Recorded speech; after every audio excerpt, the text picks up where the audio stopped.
Hello and welcome to Load of Balls, and it's the end of the review show, and I'm delighted to be joined by Mark Poland, Pete McGrath Jr. and Mark Fitz. Lads, it's really not the show that we wanted to do. For half an hour watching the game, it was all guns blazing. We were getting ready for the Donegal match. I was getting report ready for how this down team might cope with Donegal, but unfortunately, lads, it's not the way it's panned out. Um, you know, from cruising in the first half to, I think it was called a collapse. How did we get ourselves in this position in the first half, and in the second half? Then, how do you feel that the game panned out and the way it was left? I suppose probably it's I'd like to come to you first. You've actually been on the other side of that where you were chasing a 10-point deficit, I do believe. I think I was talking to Michael Kern and he was saying, Monaghan, was it? You were playing? Yeah, 2012. I don't think it was 10 at half time, John. I think we got a penalty right before half time that day, and quite ironic again that it was Armagh, and it was actually ringing through my head yesterday. Mm-hmm. I put a tweet out about down going for the throat, and that's why I did it, because it brought me back to that game, and tactics, everything go out the door, and that's exactly what happened to Cavan yesterday. Down, give him a peep. The penalty probably should never have happened. Ball should have been caught and dealt with. And once you give a team who have already come back from quite a deficit down a sniff, then their tails are going to come up. And then it just went route one. And the closer they got, to me, there was only ever going to be one winner, especially with the chances that the down team were missing, So, first half, I haven't seen a down team play as well as that there in a long time. It was just absolutely exhilarating. It was brilliant to watch. The question was, could they keep that going? Truth been told, probably should have been in at half time with a bigger lead. Those chances, goal chances especially. The one that sticks out for me was young Pierce Lab leaking through and played Jerome in when maybe he should have committed the defender and went on himself. Played the pass too early, in my opinion. Jerome ended up getting blocked down, goal chance gone, and then there was obviously goal chances in the second half. One where the ball was played across, and I think Connor dived at it, took it off PD, probably didn't know it was there. And we had other chances of maybe knocking the ball over the bar to maybe take the sting out of the Cavan sort of comeback at that stage. But look, hugely disappointing. Hugely disappointing as a supporter.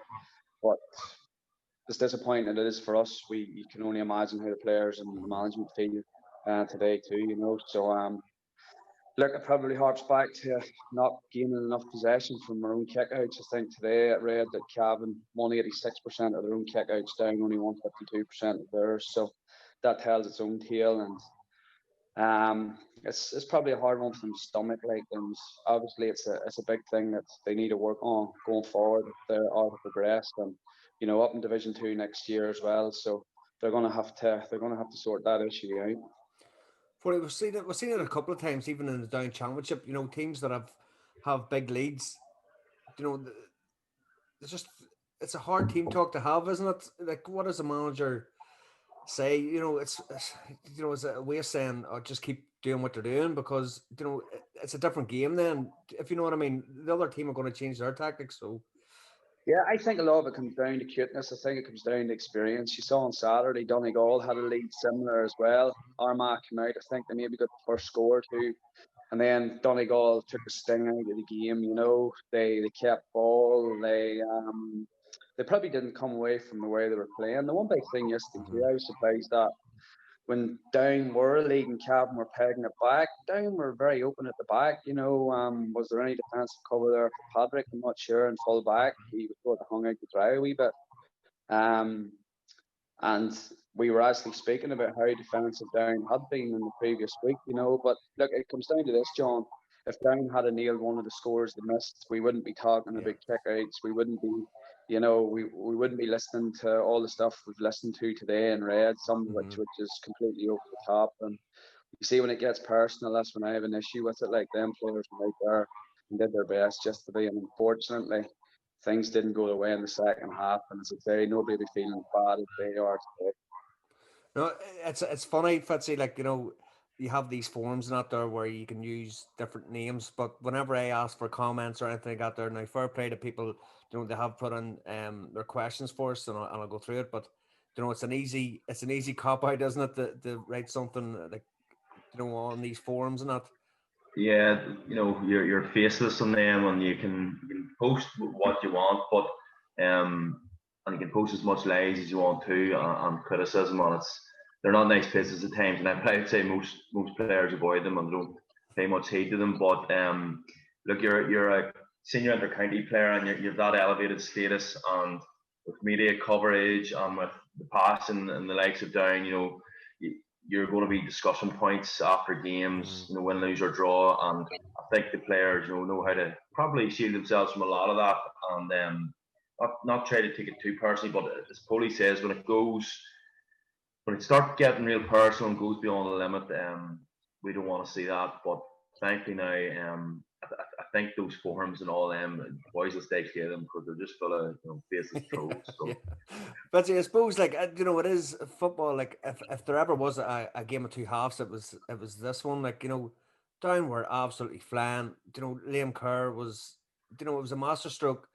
Taking off the defender and playing Liam Kerr. Then, everyone was applauding it, and then the second half, just, maybe they retreated a bit too far back Down. I've watched the game a couple of times now, and there was a hot ball even in I can't remember what minute it was now, but there were 7 Down players around that hot ball. Cavan won it, but whenever Cavan won it, Down players retreated then at an alarming pace back to their 45, whereas they had the men up there. Yes, there was Down were still winning by 2 or 3 points at the time, but that was an opportunity. You weren't out of position as such. Like, you had the players there to press. Yeah, I actually remember that moment in the match, but that was the best first half display I've seen from Down in a long time. And it was as close to perfect as you can get. Like, taking up that, hitting 1-5 to 2 men, obviously hitting the 1-5 and getting that good strong start. But see, at half time, you would have went in and you're sitting there with that lead with 1-9 to 0-4. And like, Cavan weren't at all at the races in the first half. And like, Paddy Holly's probably sitting thinking they're not we were home and dry, but we're very close to being in that position, because like, I know as a sport, I thought there's no way we could lose it at half time. I thought this is Down and got this. Yeah. And my God, that was probably one of the biggest shocks I've seen at that level of football in a long time, in terms of the magnitude of a comeback. I did not foresee it, and it was fair dues to Cavan. That was just, and Mickey Graham after, you just see, says, this is what we're about. This is what we do. But I did not see it coming, and it would have been tough for management at half time. You sit back that wee bit more, try to protect the lead, or do you keep a kind of middling sort of formation and try to keep steady with the scores coming? So you're in a tricky position, but I'd never foreseen Down losing that lead at half time. No, Pete, the starting thing with the Cavan second half then, was their width. They kept it wide, and plus their pressing. They were hunting in packs then. There's some shots of the kick out, from Bubba's kick out as well, and the goalkeeper, Cavan's goalkeeper, is pushed right up on Donald O'Hare as well, so that gives them an extra man. And Gerard McKernan then has the chance then to go left or right. If that kick out, isn't placed inside the 45, like, did Cavan abandon everything and just say this is it, or was it a game plan in such as we can attack this down kick out? I think you would have to give them the credit of saying that it was something they probably discussed at halftime and consciously made the effort to change. If you were being critical of Cavan, you would say that as poor as Down were in the second half, they were as bad in the first half. Mm-hmm. Again, if you were looking at Cavan harshly, you would say they were poor in the first half against Monaghan, they were poor in the first half against Antrim, and they were poor again in the first half against Down. What it is that's actually causing those poor first halves, they'll have to get to the bottom of. But I think their strong second half actually began just before halftime, because they got the last 2 points of the first half, the second of which came from a free kick, which came off a Down kick out. And that just would have given them a little bit of belief, because psychologically there's a big difference in going in 10 points down and going in 8 points down, having got the last couple of scores. Interestingly, the water breaks didn't seem to change the momentum on Sunday as they have in other matches that we've seen over the year. It was the traditional halftime break when things really changed, because at the time of the 2 water breaks in each half, the team who was on top sort of continued in that vein. But obviously in the second half, as you say, Cavan pushed up on the down kick out, and Down weren't able to work a short. Now, that, to my mind, generally doesn't come down to the goalkeeper. If you're going to get short kickouts, you need movement in front of you from the defenders. You need 3-4 boys each time making runs, creating space, finding space, and the keeper then just to pop the kick out into that. So when people talk about Down not having a kick out plan or not having a kick out strategy, I don't really buy that. I think it just comes down to that Cavan were on a bit of a roll. Maybe the defence was rattled, but that's when you need your leaders in your team to stand up and say, right, well, hold on, just settle it. We'll make our couple of runs. We'll make sure we get our hands on the ball from this kick out.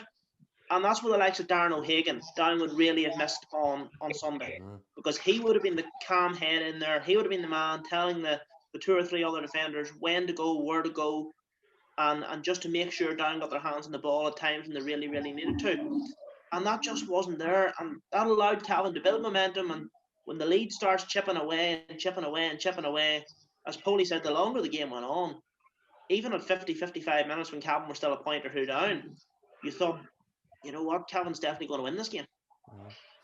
Well, I just want to bring it back. So we're going to start the first half.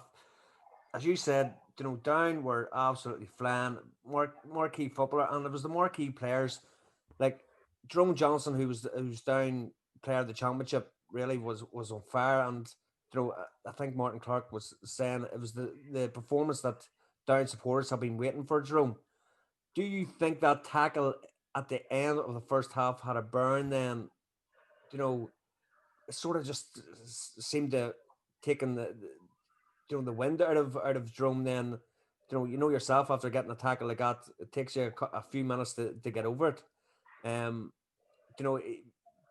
But his play in the first half was exceptional.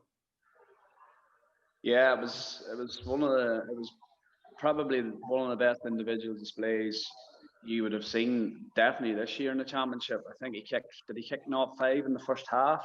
I think he maybe had 3 or 4 points over the bar within the first 11, 12 minutes. I initially had thought that he had done serious damage, didn't he? It looked very innocuous, but not long after he got back on, he actually sprinted basically the length of the field to chase somebody down or to track a runner in the second or in the end of the first half. So obviously he was all right. Second half performance, Cavan just tightened up basically, and he didn't get into the game as much as he did in the first half. So he lasted the 70 minutes, and as I say, it just shows you the fine margins. Down had won that game, he probably would have walked away with man of the match award. But obviously that wasn't the case in the end. So great display in the first half, and it's just disappointing that we won't see that again this year. Lads, what do you think was the platform for Down's such a good start? There was much said about Cavan playing 5 weeks in a row, but it just Down seemed to attack them at every single opportunity, and they were coming from different angles all over the place. And Fitzy, I suppose it was much to do with Mooney's running from midfield as well, and and even the platform from our own kickouts in the first half, that we were getting. Yeah, we were actually pretty good on the kickouts in the first half, but down, just watching them those first 5-10 minutes, they just played the abandon, and the pace was the big thing. So when you boys coming in to start that game, they were fresh, and you seen it in the legs, and it seemed to be any time they got the ball in the middle third, it was running it. And Mooney's runs just seared through the middle of them. Liam Kerr was at it too, and it was simple getting through. Cavan had absolutely no answer to that pace, but there's a problem with that. It was great in the first half, but to sustain that for 70 minutes, and when you're relying probably Kerr and Mooney to do that, that was just going to be a wee bit too much of an ask. And Mooney did go quieter in the second half, and Kerr was obviously taking off. But I think it was the pace. I think that was a big reason for success in the first half, was the running at the pace, the smart movement. But don't underestimate either the influence that Paul Devlin had in that first half. Yeah. And see, probably if you watch the game back, Devlin, some of the passes he was putting in, now not big 40, 50-yard passes, but we dink passes, plus him getting back to help out his defence, and that's the unsung work for Paul Devlin, and I thought he was critical of that first half. Jerome Johnson, obviously, with the scores, Keenan Doherty was looking lively, but it was the pace, I think, that they brought to that, especially that first quarter, that really had Cavan on the back foot and set the scene for the rest of the half. Pete, just as Fitzy says about Paul Devlin, it was a great performance in the first half for him, because Down played it well. They were coming up the wings, playing it inside, and allowing PD then just to pick out them wee pockets for Jerome. And do you think that was a burn as well? The Cavan says, this might be a tactic of getting tighter to PD as well. Well, certainly there would have been that, because in the first half, as Fitzy says, Paul was pulling the strings. The point that Jerome scored from the mark was a brilliantly worked score, because Down had the ball inside the 45. Devlin came on the loop to outside the 45, saw Jerome in the wee pocket of space, dinked the ball in. You could see that was a pass with two players who are a very similar wavelength. Two players know each other's game, and it set up a simple enough score in the end from the mark. He scored 3 points as well, Paul. One from play, one from free, one from 45. And I think probably him coming off ultimately was a big moment, because not too long after he was taken off, Down got a free on the right-hand side, suited a left foot of free taker, just outside the 45, which Jerome took and had to force a bit. It would have been a more natural kick for Paul Devlin. And maybe that, when you lose the game by a point, these small things all add up in the end. But yes, certainly he was key to Down's first half in terms of creating, not so much necessarily all the time, but when he was on the ball, he was able to allow other players to find space, and has the accuracy and the coolness and the know-how to pick those passes and unlock defences, and it was certainly instrumental to the way Down started the game. As Down were picking the right passes, they were doing the things, they were taking their men on and laying off at the same times. It was a joy to watch. The second half then, it was a total reversal. Boys were snatching at shots. They were taking the wrong options. There were loopy passes. Tony, or Paulie, I suppose whenever you're looking at, was it a case of we just need a score to settle the heads, and was it a case of any way he's going to do it? The game plan sort of went out the window. The forwards attack. Yeah, I think we're just squealing at the TV. Just give us a score here. Just give us a score. I know I was anyhow. Look, there was times that I think Daniel Guinness went through one time too, and I was squealing at him to slip the ball inside. I think it was Dolan coming off his right shoulder, and he turned to the left and gave it to Big Johnny, and he was at a narrow angle and he missed it. And I was just going, the longer this has gone on here, the less confident I was getting. But Cavan tightened it up, something shocking in the second half. They were basically doing what Down did to them in the first half. They were turning ball over, and then they were countering very, very quickly. And as you say, if we had to go at least one or two scores, I still think Down would have won the game, but it just fine margins. And look, as I say, the big thing is they learn from it. You know what I mean? It'd be great to get into an Ulster final. We just have to be thankful that we got any football this year. Like, we're hugely disappointed about the way things unfolded yesterday.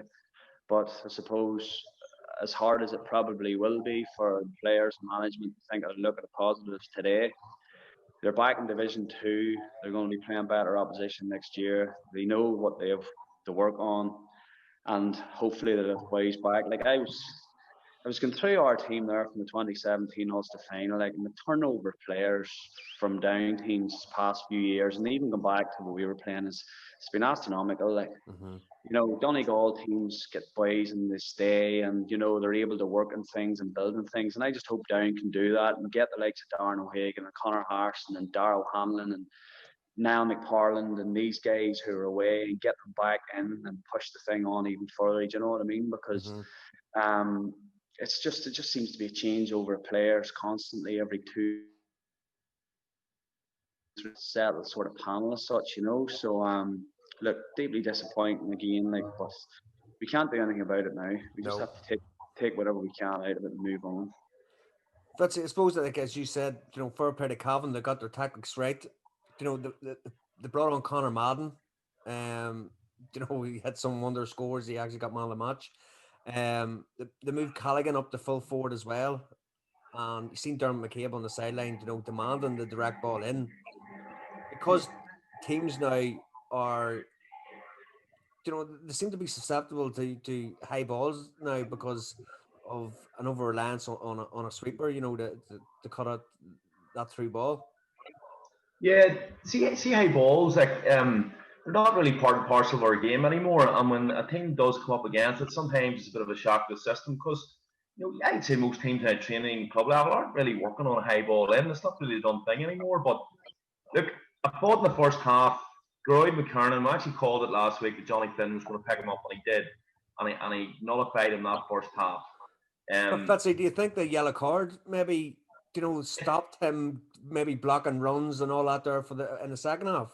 Of course it did. I was going to say that was the turning point because Johnny Flynn, you know, he was getting a wee bit edgy with McKiernan and that, and I think it was working. But again, he had to bring it back once he got the yellow card, and that's obviously going to have an impact on how he played McKiernan. But Madden coming on was superb, kicked 3 points. That Gallagher, some player, I thought he'd been coming in from midfield and into the forward line and switching in and out.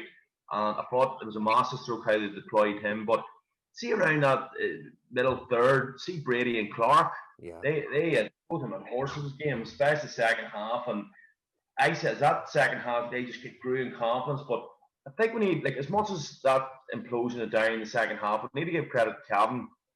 It was mentioned a lot of that Cavan team were winning, was 3 or 4 Ulster under 21 titles in a row in the last decade, and also there's pedigree there. And there was, seemingly you broke it down, like, you know, from Padraig Faulkner at the back up into McKiernan, you know, those boys, there's quality there, and that's a good Cavan team. And I know Faulkner moving into midfield as well had a big burn on proceedings. Yeah, he played like a man possessed. So if you look at it and you stand back and you look, you know, that is a bloody good Cavan team. And you have to laugh as well, like the fickleness sometimes is supported, but Down people saying, you know, giving up, getting beaten on this is, so would you want to play an Ulster final anyway? Sure, it's Donegal. Like, and, you know, that is the fickleness out there. But Down definitely, you want to be in that Ulster final. You know, 2 Ulster finals in the space of 3 years. That's a brilliant development curve. And obviously, at this point, we're not there. But give credit to Cavan too, because I think that's a good Cavan team. Pete, I'll come to you, but Paulie, I suppose I'm going to pile on a wee bit of pressure here. Pete, is it important for Down to start winning at underage now? You know, under 17s, under 19s, under 20s. You know, is that the next step for Down football, do you think? You could look at it that way and make an argument that it is. Where, like, the big thing is getting ways to under 20 level anyhow, because it's a step closer to obviously the senior ranks. And I always go back to that whenever we were under 21, we played in an All-Ireland final in 2005. and the seniors and under 21s were actually training together that year. We were always in the same venue now. We weren't training together. You're obviously at one half of the pitch and they were at the other. And Paddy would have been calling certain boys up to join in the senior training, and we would have been playing in-house matches against the seniors. And we were in an environment that we were basically doing what we needed to do to get into the senior squad. And that carried us through. I think people underestimate the difference from under 20 level into the senior ranks, and they also underestimate the difference between club level into county football, as Danny spoke about last week. And that's the thing where yesterday I was surprised to see Sheelan coming on before the likes of Ryan, because it is a massive step. Underage success, I don't think it has any particular effect on what you do at senior level. We need to get our best underage players. We need to get them developed. We need to get them in tune with what it takes to be a senior inter-county footballer, because if they aren't when they come out in the 20s, it's going to take 3 or 4 years. As I said to you, it's like you're doing your apprenticeship, whereas if they're in and around a setup, they're doing the work, but they have to be persistent with that too, because a lot of the times I would see lads not getting a chance after a year, and then they throw the towel in and they go on to pastures new or whatever. So it's a hard one. Like, obviously if you're successful, then, they say success breeds success, and you want to push on that way. But every young lad under his level, whether it's 17 or 20, should have aspirations to play for Down at some stage. Like. Yeah. Pete, how do you see the landscape of Down football at the minute then?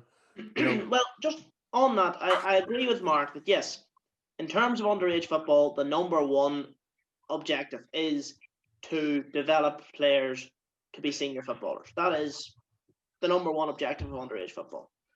But I would caveat that by saying Down need to start winning something soon, because in the last 33 years, Down have only won 6 Ulster titles at minor, under 21 and senior. 2 minor titles in 87 and 99, 2 senior titles, 91 and 94, and 2 under 21 titles, 08, 09.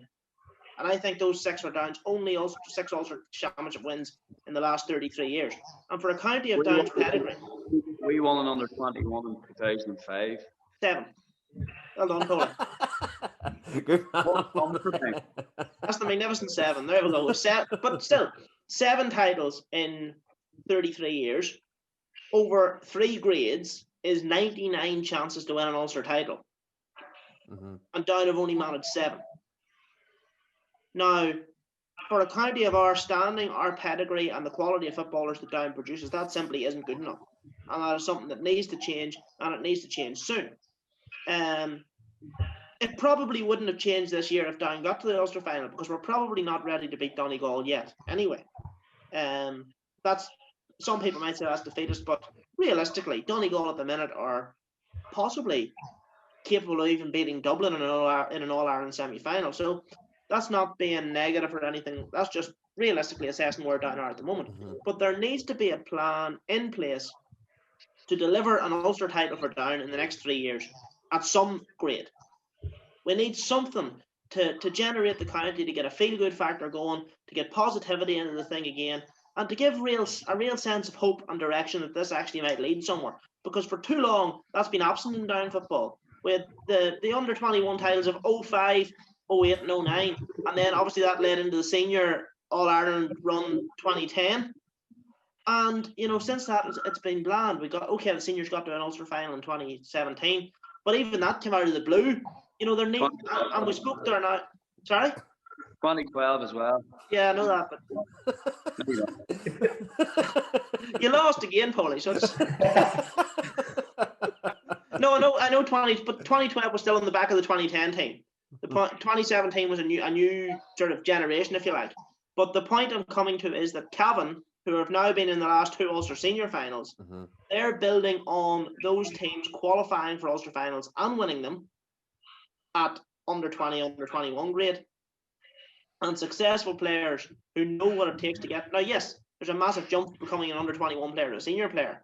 But when you've had that success and you've brought those teams together and through, you're obviously doing something right, and Down need to start planning for that very, very soon. Let's say, they're down south to play. Is it junior? They have a junior championship. Yeah, an All Ireland junior. Yeah. That's something that Down maybe should be looking at. Because maybe there is a gap between boys who are 20 to 24 who, as Paulie says, you have to do your apprenticeship. But if you're a fella who's 22 and you're sort of demanding that you're part of the senior setup, why am I not playing, etc., etc. Whereas if you do your apprenticeship, at that junior level. Yeah, I think the way that All Ireland junior works, now correct me if I'm wrong, but is this in the previous calendar year, if you haven't played senior inter-county football, you're eligible to play on your county's junior side. Now, there's no uptake as far as I know from Ulster. Mine Cavan did used to enter, but I don't think that's it's not a very important competition. I don't think there'll be much legs in it for Down, to be honest. But not. But I'm saying is from the fellas who are just come out of under 20s that they're not getting the game time with the senior team, but there is potential for them then. Maybe a years of strength and conditioning, 2 years of strength and conditioning with proper coaches. Yeah, well, I can see looking at that. I don't think that would ever come to fruition in Down, but it could be an avenue to explore. But I'm throwing my hat in as manager, just Fitz, you see. Pardon? I'm throwing my hat in as a manager, you see. A few pound that, isn't it? Well, no, I don't know. There's not enough uptake across the island for it, and I don't think it's that prestigious a competition. But I can see you're thinking of it maybe. But I do think what Paulie says it rings true, because you look at other counties and the more established counties, you never know what their starting 15 is going to be year in, year out for a longer period. Seeing Down, you're sitting, somebody said, wondering, geez, you wonder who's going to play for Down this year. I wonder, geez, will he play this year or will he not bother? And there's way too much of that in Down. It's sometimes, and again, Paulie did, we don't get a settled panel, and there's too much, in and out for various reasons. And a lot of boys quit Down panels as well, maybe not getting game time. And that's one thing needs looked at as well. I think we're paying the price. Our record at under 20 recently has been really bad, and I think that's a more important age group than people give it credit for. And Down's record at that level has not been good of late, and that's stepping stone there. I would like to see us improve at that level big time. Paulie, you've been about. When did you make your debut for Down? I think we spoke about this already. It was a championship game against Sligo in 2000. What age were you then? Can you remember? 20. You've seen some amount of players, in and out, and you've been involved with different managers and that. How what's it like inside the squad whenever boys leave and then coming back, and is it upsetting for you as a try and get that squad harmony? Yeah. You know what? The older you get, the more it sort of bugged me a wee bit in terms of boys who had come into the panel and obviously had potential, and then maybe when they weren't getting on of that, they would clear, and then they would come back again. Maybe if they were after the following year, and like as Mark says, I don't know if that happens in too many other counties. Frustrating. Like, you need to hang around, and you know what? Maybe the split season, if it does happen, club county, maybe that will help us. Who knows? But I just hope that there's no doubt in the quality of that their panel, and I just hope they stick together and stick at it and keep everybody at it, because if there's more chopping and changing, we're probably going to be waiting longer. Yeah. Pete, how is Down going to get to this next level then? What changes would you like to see brought in? There is so many positives, but what sort of short-term fixes would you like to be seeing brought in? Well, I don't think there's any short-term fix. I think it has to be a longer-term view taken on something like this. It has to begin with proper work going in. It has to begin in the clubs, because at the end of the day, every player starts in their club and gets their foundation coaching in their club from, say, 6 to to at least 14 or 15 if they make it down development squad. I think there needs to be, if Down are going to persist with development squads, which seem to be the way things are going at the moment, I think a call needs to be taken, and they need to be taken seriously, and there needs to be uptake from every club. Because if there's not, it just becomes a waste of time, really. Because half of the players who are there wouldn't be there if the full uptake was happening or whatever. So resources are going all sorts of ways that maybe they either don't need to, or where ultimately you're not going to get the benefit of them. So it is going to take a long-term strategic plan, but in the short term, how do you best fix what's wrong? You do what the boys have been saying there. You really have to get in 35 players to your senior panel who are committed, who aren't going to walk away because they didn't get on in 3 or 4 games, who aren't going to walk away because they're training and think they're going well. Generally in a county team, if you're not playing, there's one reason for it, and the reason is you're not good enough at that moment in time, and that is you either have to work harder in training, you have to improve your game, or you have to just keep your head down, work until your opportunity comes, and then you got to take it. But to get that opportunity, you have to be prepared to stick it out. And as Poley says, it mightn't even be in the first season. You could train a whole season and get no game time, but it could be that the next year, maybe you get a 20-minute cameo and you come on, and if you're a defender, you have a couple of brilliant tackles, or if you're a forward, you score a couple of points, and you start to get an inroad. And I do think that the modern player, across the country, I do think more players leave squads now than would have done 10, 12, 15 years ago. And I put that down to the people who are now 20, 21, 22, ever since they have grown up, everything has always been immediate for them. If they wanted information, they pick up their mobile phone and they Google it and they have it in 10 seconds. Anything they want, they're used to getting immediately. Whereas, you go back to when Poley was a child all them years ago, you had to wait for certain things. Not like you, Pete. Not whenever you were a young fella. Pigeon messages. Well, pigeons are safer than WhatsApp, aren't they? But seriously, if players are used to having to wait and work for things, then there's going to be that durability and that stickability there, which unfortunately now with a lot of younger players coming through doesn't seem to be the case. Very good. But see, we got a message through from East Belfast asking about divisional teams playing the championship so that players can play at a higher standard and maybe be looked at for Down as well. I'm never a fan of trial matches for. I always hated them anyway. But do you think that's a runner to have a divisional team? I remember there was one a couple of years ago, if you remind. Funny, this goes back, and I remember having a conversation with a club member from Dundrum, Eddie McKay, who was goalkeeper in the Down team in 60 and 61.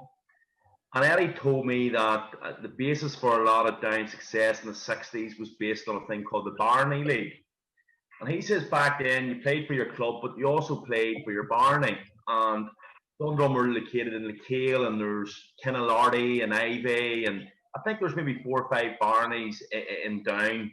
So you got picked, you went and played for your Barney, and that's when the Down selectors at minor and senior level were watching these games. And that's how they picked a lot of their county teams through this Barney League. So Down, I know Kerry have had for a long time now their divisional teams up. Down might have been ahead of the game in terms of the 60s, and I know Morris Hayes, God rest him, was a big proponent of it. But I think Down have had it, and that's going back 60 odd years ago. But 2011, there's ASK Lecale entered the senior championship. Polly, I think they played Longstone. We played them in Newcastle. Yeah. It was Ardglass Song, Cleat. Now, at that time, Cleat would have been very much the strongest out of those 3 clubs, and they were made up most of the team. Now, Longstone beat them. I think it was comfortable enough. But there's a man, Donald Graham St. Paul's, a great Gael, who every year you go to county convention, and he would be pushing for the county to look at this divisional championship. But it did, they looked at it in 2011, and nothing really happened after. But I personally don't think it's the way to go here in Down. I think we can generate more positivity from other areas. But works for Kerry, but I'm not just sure with Down. Foley, how would you like lining up alongside a good Enric man for a Mourne team? Did you play in that Mourne team years ago? No. No, It was before your time. They played Bransford in whenever Bransford won the county championship. Oh, that's right. That's right. I think I might have been too young back You then. were. The Mourne team hammered them by all accounts. But how would you like that then? Yeah, we get a handy enough Mourne team. I just don't know what way it would work, John. Where does it come from? Like, because the way you look at it, some of the clubs that are in Division 1 and Division 2 come from really, really small areas, and I just don't know what way it would work in terms of who comes together, how many players they're allowed, can they chop and change? Like, I don't know.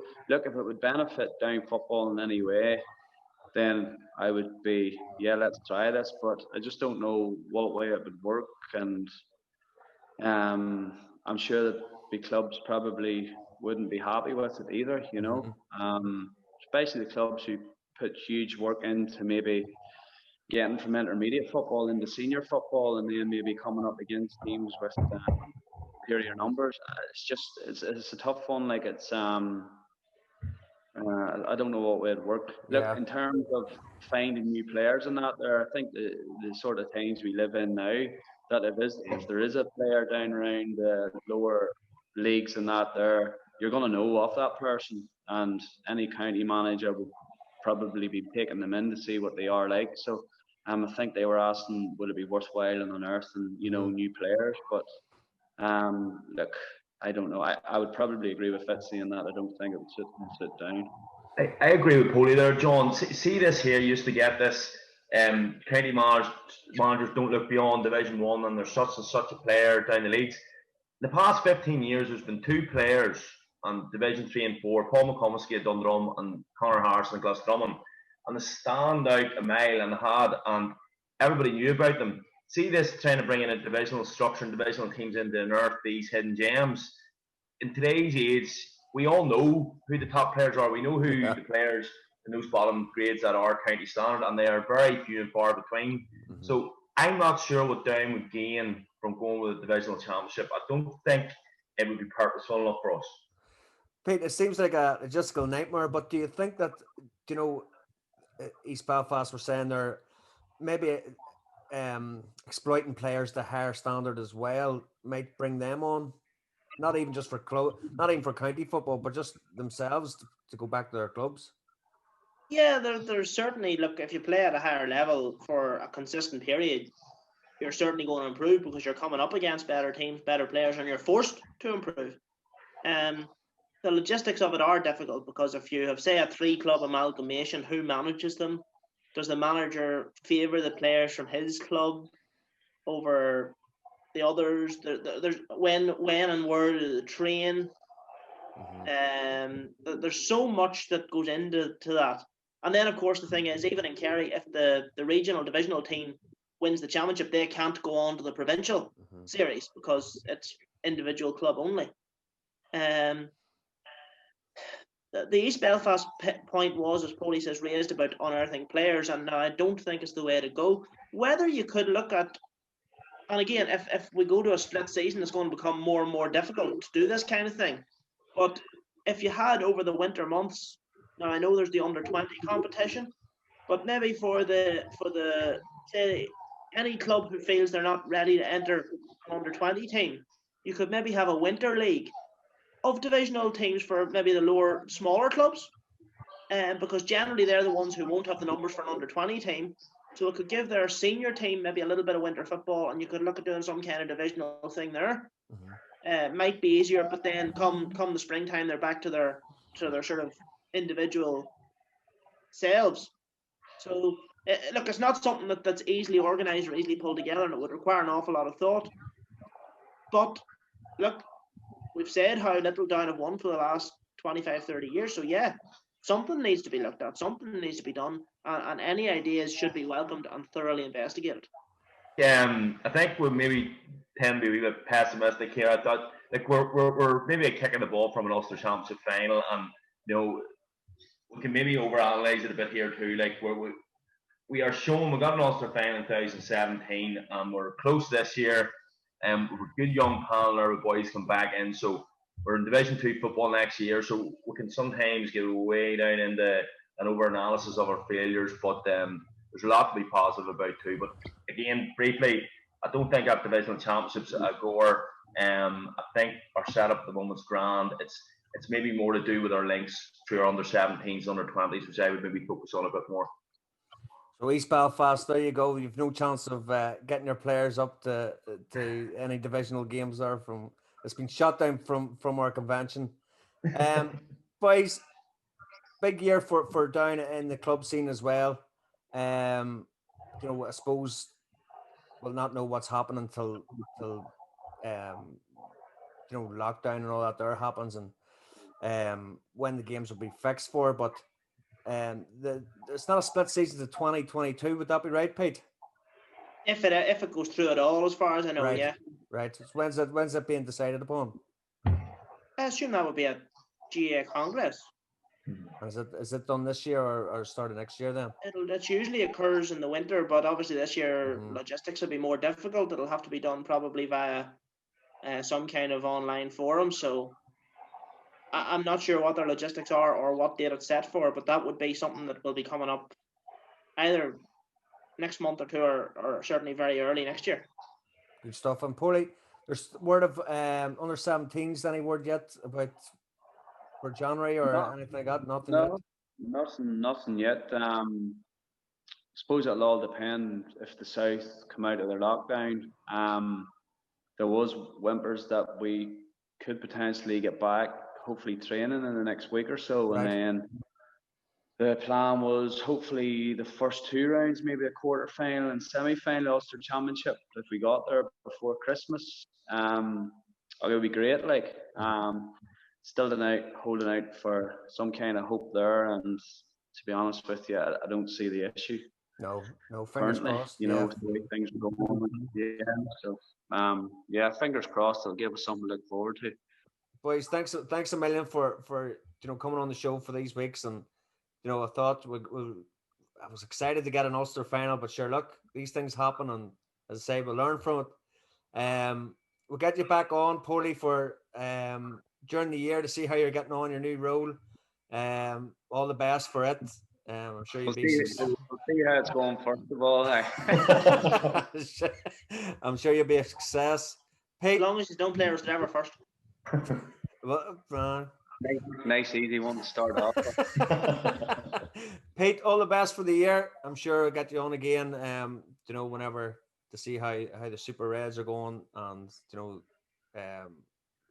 your take on other matches in the division. So thanks very much for that. And Fitzy, of course, you'll be joining me as always. It's grilling the next guest. So, you know, thanks a million for all your help this year as well. Much appreciated. Sound. All right, lads. Thanks a million for that. Thanks to you, John, as well, and to everyone out there for putting up with us. Exactly. Thanks a million. All right. Pete, I'm going to let you have the last word on the podcast. You know, you promised me now this poem. Did it come true or? I always deliver on promises, John. Alrighty, take it away. To you and Danny. At 2:00 on Sunday, with Down 8 points ahead, everything looked rosy for the men in black and red. We dared to hope and dream again of an Anglo-Celt success. Such was the performance of our lads and the way they had impressed. But as well as things had started, they were sadly soon to turn, as the cavalry from Cavan showed dead stamina to burn. And what a second half they had to earn another comeback win. And tough as it is for Down, we must take it on the chin. Next week is the Ulster final, where Donegal and Cavan play. But before I wrap this poem up, there's one thing I want to say, which is, I read a pair of predictions on Saturday in the Irish News, and unfortunately Armagh and Down succumbed to the curse of Danny Hughes. So we look forward to his column in this week's Irish News, because whoever Danny goes for will be the ones to lose. There you are now. That's for you, Danny Hughes. So, Pete, good lad. Also, Danny, I thought you predicted Armada losing this show last week, so I think you were just covering yourself, were you? I look forward to your answer. On that note, right, good luck. Thanks a million.